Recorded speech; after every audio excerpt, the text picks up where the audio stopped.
কোরবানির জন্য যশোরে চমক নিয়ে এসেছে মোটর জাহাজ খ্যাত 7টি উট। এর প্রতিটির দাম হাঁকানো হয়েছে 30 থেকে 35 লাখ টাকা, যার মধ্যে একটি বিক্রিও হয়ে গেছে। প্রতিদিন মানুষ উটগুলো দেখতে ভিড় করছেন সীমান্তবর্তী বেনাপোল পোর্ট থানার পুটখালী গ্রামের নাসিরের খামারে। যশোর থেকে বিএম ফারুকের তথ্যচিত্রে জানাচ্ছেন নাদিরা সুলতানা। নাসির উদ্দিন প্রায় 1 বছর আগে সৌদি আরব থেকে 7টি উট আমদানি করে যশোরের পুটখালীতে নিজের খামারে লালন পালন করছেন। আগে থেকে তার বাণিজ্যিক গরুর খামার রয়েছে। শখ করে তিনি উটগুলো আমদানি করেছিলেন। বর্তমানে প্রতিটির উচ্চতা 12 থেকে 15 ফুট। সেগুলো এখন কোরবানির জন্য পুরো প্রস্তুত। খবর পেয়ে দেশের বিভিন্ন স্থান থেকে ক্রেতারাও আসছেন। প্রতিটি উটের মূল্য তিনি নির্ধারণ করেছেন 30 থেকে 35 লাখ টাকা। নাভারন উল্লাসির থেকে আমরা আইসি উট দেখতে। উট দেখে অনেক ভালো লাগলো।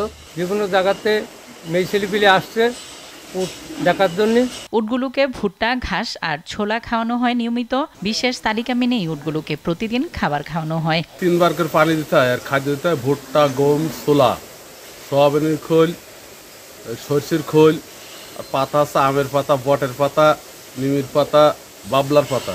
এই কিছু উট ক্রয় করা হয়েছে আমাদের পুটখালী ফিরোজ আল মামুন গবাদি পশু ফার্মে।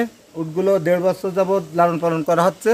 12 মন, 17 মন, 18 মন এরকম ওজন আছে।